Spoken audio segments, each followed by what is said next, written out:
บายดีพี่น้องตอนนี้ฉันมีกับเขามาบ้านแล้วเมื่อเช้านี้มาแวะอยู่ของประเทศไทยคลิปให้เบิ่ง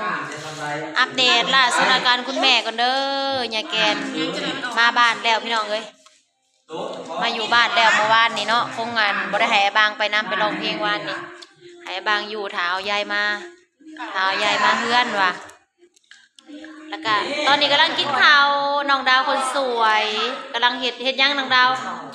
ป่นกับปูนาพี่น้องอาหารแซ่บป่นกับปูนาโอ้ป่นกับปูกับลวกพักพี่น้องเอ้ยพี่น้องเอ้ยมื้ออื่นสิพาไปตลาดอยู่เพราะว่าอีแม่เรานั่งเดทเรากะแต่ว่าเราหักส่วงไวๆกินข้าวได้เลยพี่น้องเอ้ยท่านกระบดถวยบักใหญ่อยู่บนมีพระสงฆ์กินน่ะนะเจ้าไว้ลูกนางมาเว้าแย่ๆย่อๆมื้อเป็นนั่นบ่ฮู้สึกโตหักเราพื้นไวๆแม่นะพี่น้องเอ้ยมื้อนึงเพราะว่าไปหอดโรงหมอแล้วเราก็พื้นแบบนี้เลย2เทื่อแล้วเนาะเป็นแห้งนะหักเราก็พื้นไว้แบบนี้เขาเอาไปทันเด้เอาไปหาหมอทันพี่น้องเอ้ยว่าจะเป็นความดันกับเบาหวานเด้เป็นความดันกับเบาหวานใส่ขาลายบ่คันใส่ขาลายก็บ่ใส่บักเขือลายเราบอกเกินเผ็ดเลยเผ็ดแห้งบ่แม่เจ้าก็จะใส่ลายแม่ใส่น้อยนึงเคี่ยออกบ่เจ้าก็เคี่ยออกลูกดักให้ลายกะเคี่ยออกไว้ทั้งขางมันใส่เทื่อละน้อยยันไอเผ็ดแล้วบ่สิไอนี่ใส่ละน้ำนะเพราะว่าเนี่ยกินต้มจืดต้มจืดมันนี่นะปานาเฮ็ดมาให้ข้าวนี่ก็กินได้แค่แผลมื้อตลาดจังซื้อเอาหมูน่ะเปิ้ซื้อเอาหมูกับผักมาไว้วันพะลุงจะเล่นมาหมูได้จะปลาเพราะว่าตลาดบ่มีพี่น้องมื้อวานนี่ก็วันเสาร์เนาะบ่มียังทันได้ใส่ได้จะปลากับเขียดบานเมื่อวานนี่ตลาดใส่บ้านเฮามื้อนี้วันเสาร์เมื่อวานนี่วันศุกร์เมื่อวานนี่วันศุกร์มื้อนี้วันเสาร์บ่มีตลาดมื้ออื่นก็บ่มีมื้ออื่นสิไปตลาดชะโนมานแล้วสิไปหาเบิ่งมันมีหยังกินได้ก็ซื้อมาให้ซื้อผักซื้อหญ้ามาผักขนงคะน้าเจ้าว่ากำบักใหญ่เนาะปึผักคะน้าได้เฮาซื้อของป้าคันนั้นเราซื้อมาให้ล่ะป้าแม่นกับ5,000กีบก็ซื้อมื้อน่ะกำนึงมันมีกำเดียว1,700ลอตจ้ะอยากมักผักคะน้ามีแต่ซื้อผักคะน้ามาไว้กินหากินหมดแล้วก็ซื้อกันกำนึงของเรามื้อน่ะมีกำเดียวก็ไปให้แล้วมื้อเช้านี่บ่มีก็เป็นลงคอเป็นหยังถามคนนางอายนางหมูตุ๋นขี่รถคือเก่านะรู้จักได้อุ้ยอย่าไปน้ำเขาเด้อเตยมาเพิ่นมาหาถามเฮาอันนี้เด้กินข้าวแซ่กิน2เทื่อได้เลยนี่บุญบ่วางหันน่ะกินกับน้ำซีอิ๊วบุญใหญ่มื้อนี้บ่มีแนวกินกินกระป่นกระปูปกติก็กินเป็นพวกน้ำต้มอะไรต้มจืดเป็นเอียงอะไรกินก็ได้บัดโมบ่มีเนาะเลยบริเฮ็ดต้มจืดหมูกับหมูยอแล้ววันเดี๋ยวเราไปไทยมื้ออื่นเราก็ซื้อหมูยอมาเลยเนาะทางนั้นเฮ็ดหนังสือให้ลูกทางนะได้ชอบมากอกันอันพ่อสอนลูกนะก็คือการได้สอนไปสอนมาแล้วก็มันเว้ายากแล้วก็สอนบ่าวอันนี้เป็นเด้สอนบ่าวอันนี้สอนยากที่เข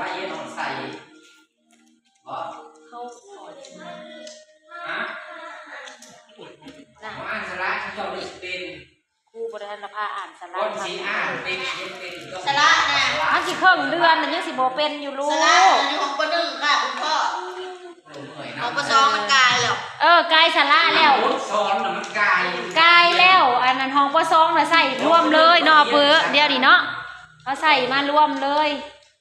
ของป.1สระเอาพูดกอไก่เฮียนแต่อนุบาลครับมันละเป็นซะมันบ่เป็นน้อยอนุบาลสระยังบ่ได้เป็นพี่น้องเอ้ยของป.1 ป.2นั้นน้องเทพไทยนั่นน้องเตยห้องใดเตยห้องใดน้องเตยอยู่ห้องป.4แล้วป้าเฮาโคตรดีใจเพิ่นได้ที่4โน่เด้น้องโน่เด้ได้แล้วสบายดีป้าลุงแหละสบายดีป่ะลูก เต้ยสบายดีปะลุง วันนี้ป้าลุงกูมือ อีแม่ก็สบายดีปะลุง ของมันนี่น่ะได้ที่ ไอเทพได้ยังได้ที่หนึ่งขนาดเบิร์ดได้ห้องเฮียนนะไอเทพได้ที่หนึ่ง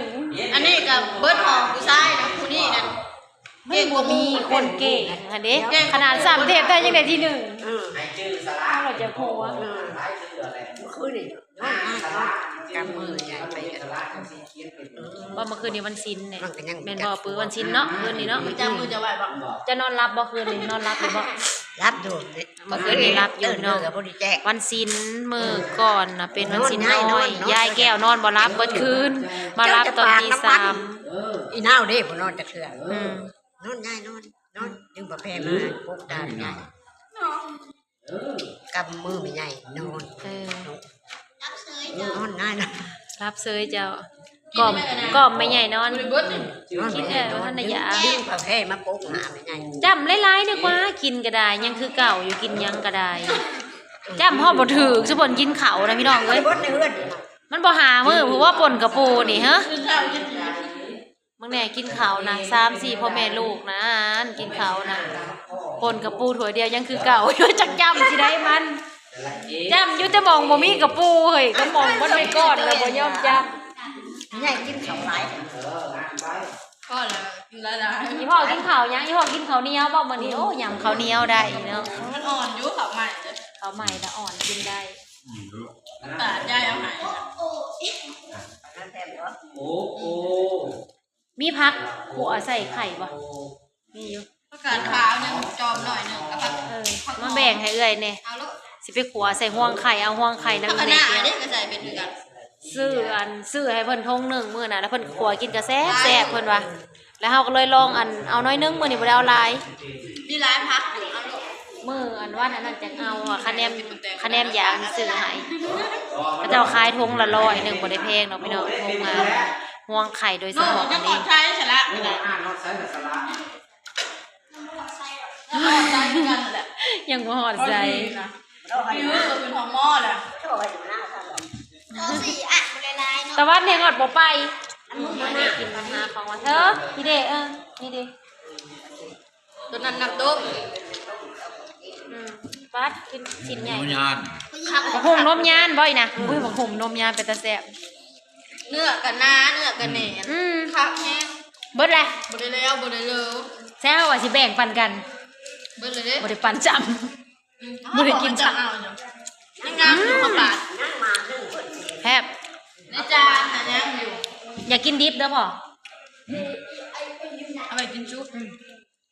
อันนี้เอาหายจับของพ่อแม่ บ่บ่แม่นเนาะ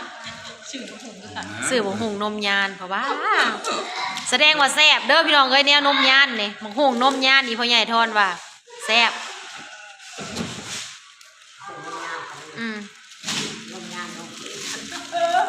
วันท่าพี่ ตื่นเช้ามาสิให้น้องดาววัดน้ำตาลคุณแม่ก่อนมื้อเช้านี่ขึ้นพี่น้องเอ้ยมื้อเช้านี่น้ำตาล ความดันอยู่160หาบ่เปิ้160ปลายเนาะแล้วก็น้ำตาลน่ะขึ้น180ปลายถือว่ามันขึ้นเฮากินยาลงเนาะพี่น้องเฮามีแนวกวดแนววัดอยู่คงบ่ได้วัดให้เฮิงเติบช่วงบางอย่างนี่เด้ความดันเพิ่นบ่ได้เฮาบ่ได้วัดให้จนลืม มันละมาขึ้นมาลงบัดเดียว วัดแต่น้ำตาล เห็นว่าก็บ่ได้ขึ้นแห้งน้ำตาลน่ะก็130บ่ได้แห้งปานใดมื้อนี้นั่งขึ้นแห้งได้นี่180แล้วหางยังบ่ได้เป็นหยังมื้อนี้น่ะจักสิแนวใดเนาะ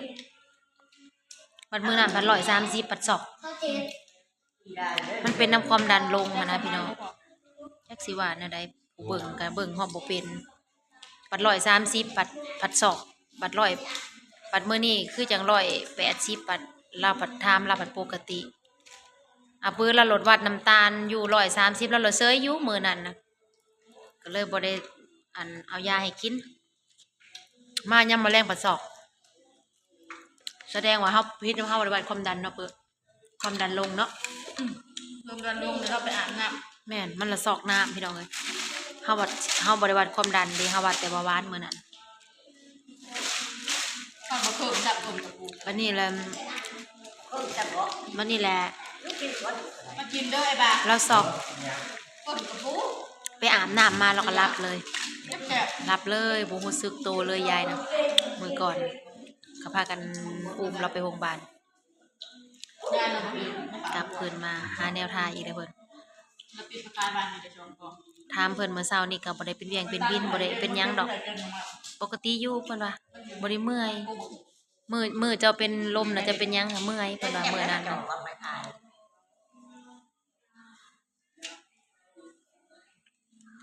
ถ่าลงไปเอ้า ผู้สาวกินข้าวร้ายแท้หุ่นสิบดีแล้วได้กินป่นกับปูแซ่บ ขึ้นยากเลย อามาแต่ใจ อยู่ กับปูก็ยังได้ซื้อได้ยายแก้วเราบริซื้อเรากลนเองกระจุกกระจุยเห็นบ่เบื่อละ 10,000 กีบเอาไปร้าน จะสิกลนเพราะมันเมื่อยยังบ่ไป เบิ้งแมวนี่ใช่ปะ มื้ออื่นเฮาก็ไปหาซื้อเบิ่งอยู่ตลาดตะลี่พุ่นแหละมีหยังแนวอยู่แนวกินกะ เกี่ยงให้คนโลนึงนะให้มันคนโลนึงวัน อืม